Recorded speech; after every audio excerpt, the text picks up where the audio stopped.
You know, I really love fighting games, man. Like, you guys just don't get it. Fighting games are just so cool to me to learn the deeper mechanics of, finding archetypes you like, play styles that you gravitate towards. It's just so much fun to dive in and try and learn a bunch of stuff.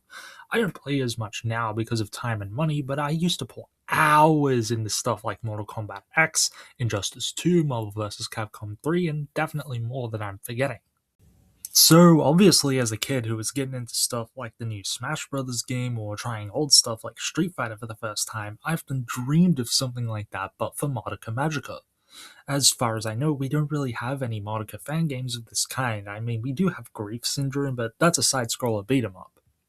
Hell, we even have a couple of Toho inspired shoot 'em ups too, but there is some serious potential in a Madoka fighting game, so I want to talk about it, what I think it would look like, how it might play, some rudimentary mechanics and concepts, and what it could borrow from other greats of the genre. Most of the game footage you'll see in this video was provided to me by my friend Hamada, so huge thank you to him for delivering these on such short notice. Alright, first things first, this game would need to be what's called a tag fighter. In a game like Street Fighter 2, you have two characters on screen duking it out, you and your opponent. But a tag fighter is a little different and opens up a whole new skill set. An example of a tag fighter is something like Dragon Ball Fighter Z. You and your opponent have a team of three, with one character active while the other two wait in reserve. With the press of a button, they will tag in and you swap which character you play as. Some games do teams of two, and most recently Marvel Togon Fighting Souls is doing a version of this based on a team of four. We're going to stick to basics here.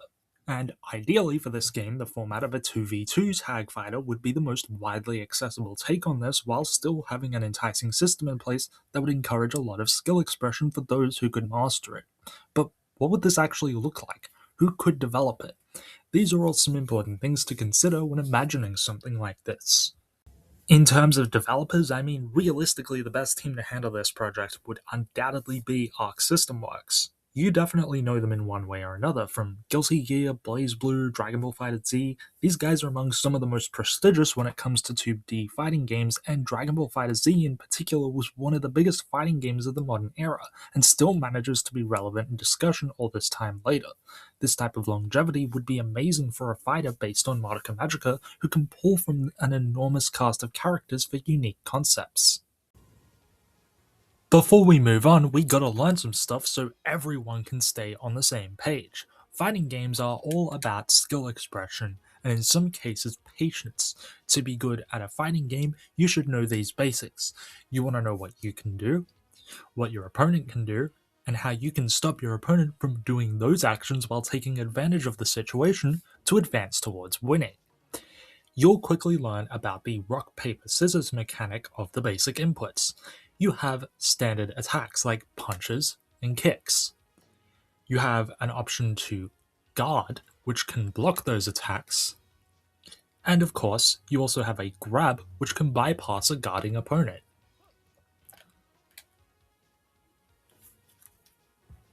Even as a casual, you'll probably recognize some terms like combos and supers. These mechanics are also a core part of most modern fighting games.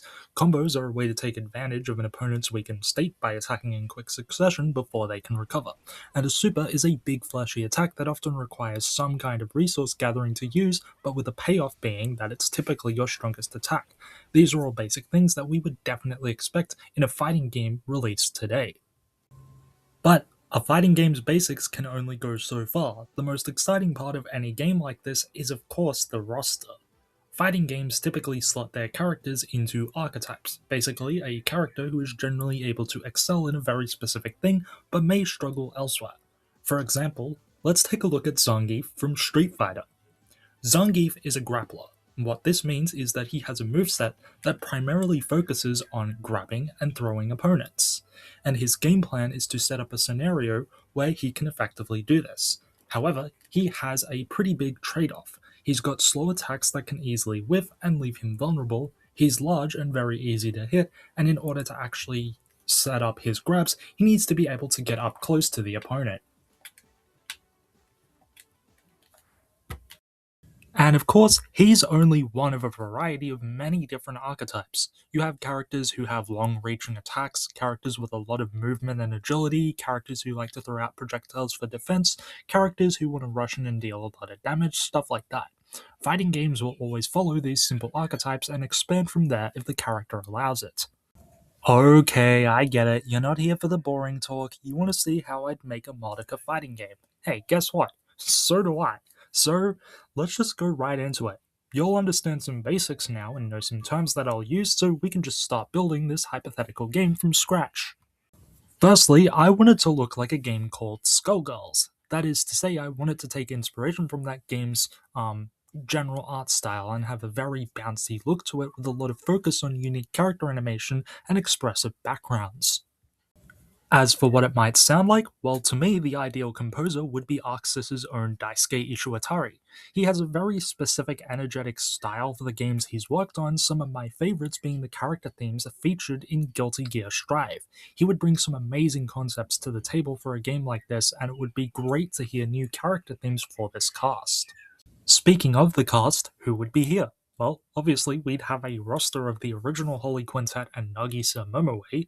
From there, based on how the Magica Quartet has been treating the other sides of the franchise, I feel very strongly that a Madoka fighting game roster would include Iroha Tamaki, Yachiro Nanami, Alina Gray and Rena Minami from Magia Record, Tart and Isabeau from Tart Magica, Oriko Mikuni and Kirika Kure from Oriko Magica, and Kazumi Subaru from Kazumi Magica. So, probably a 15 character roster to start with, leaving plenty of room to expand with DLC. And in terms of gameplay, I think taking the simple but expandable approach of a 4-button layout makes the most sense. Now, what this means is that there are 4 primary attack buttons split into 2 pairs. Going off of old school terms, one pair would be for kicks, and the other pair would be for punches. Then, each attack button in the pair has a specific use. One is for a light attack, which deals less damage but typically comes out quickly and is easy to use in a combo. The other is a heavy attack, which is slower but does more damage and typically is used as a combo ender. But a fighting game can't follow the fundamentals and call it a day, and a Madoka Magica one definitely needs to have a mechanic that sets it apart from others of its genre, and that's where we would get into the game-specific gimmick which every fight and game plan would revolve around. I'm gonna call it the decay state. Interesting name, right? I thought so let's talk about it a bit. So, one of the main things we learn about in Madoka Magica is that the girls actually have a limited stock of magic at their disposal. Using magic will cloud their soul gems and make them weaker, accelerating their fall to despair. We can translate this into a universal game mechanic which takes inspiration from one of the basics of the genre, meter resource management. Remember earlier I mentioned the term super, the flashy, often finishing attack that you can throw out at the cost of a gathered resource. Typically, this resource is a meter somewhere on the screen which fills up by taking damage from an opponent or attacking them.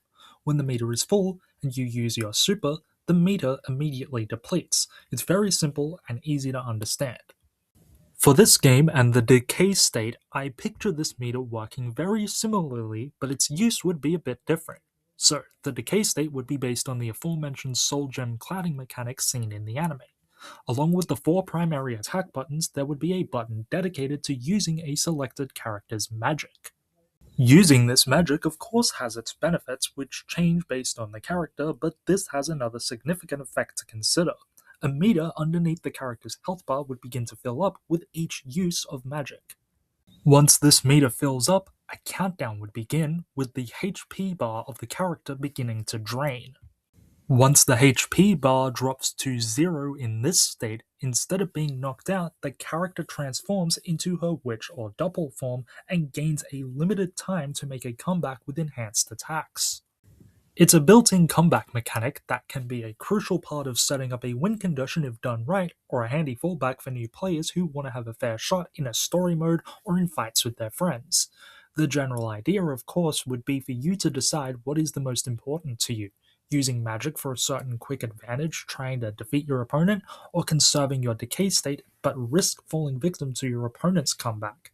Additionally, this mechanic would probably only be active when you're down to one character, so assist would not be able to be used in conjunction with it.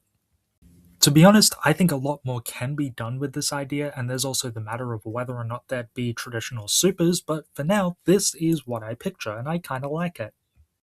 Okay, we've got some time, so why not go over a character concept for this hypothetical game too, just to see if our ideas can actually apply.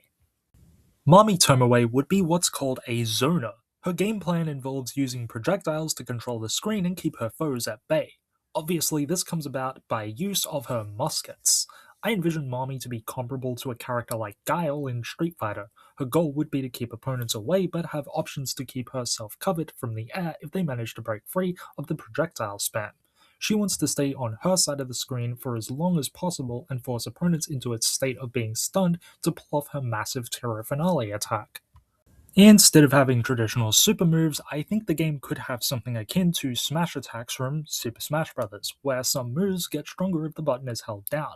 For Mami, two of her buttons would be related to using her muskets, but holding down the button for a period of time could change some properties. For the light variant, holding down the button could add an extra shot to the attack up to a maximum of 3 additional shots. Whereas the heavy variant could increase the size of the musket, ending up with her using her largest gun to unleash Tiro Finale if she manages to charge the attack all the way. For her other buttons, obviously Mami would use her ribbons as her defensive tool. The light variant could be an attack that goes straight out in front of her, while the heavy variant could be angled upwards, turning it into what is called an anti-air tool, which is used primarily to block or counter attacks from an opponent who is jumping. For these moves, the ribbons would just deal damage and knock opponents back.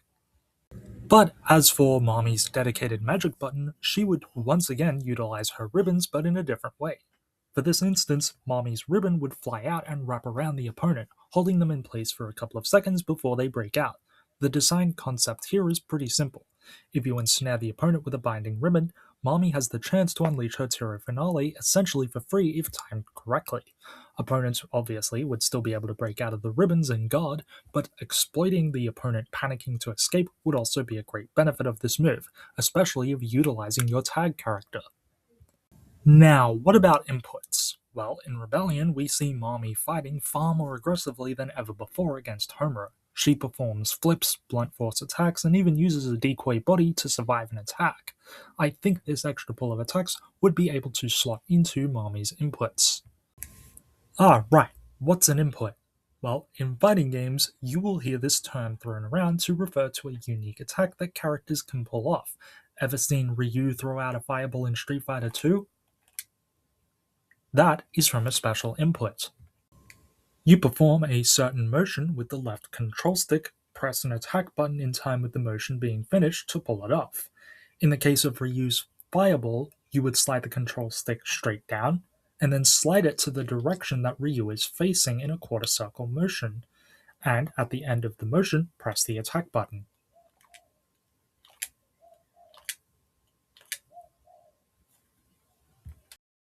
Back to Mami, I think she could have a backflip kick that acts as a defensive tool that lets her move backwards. She could have a heavy guard breaking attack where she swings her musket around like a bat, and perhaps even a unique move in the air where she can extend her ribbon up to grab something off screen, keeping herself suspended midair for a brief window, letting her fire her muskets down at an angle.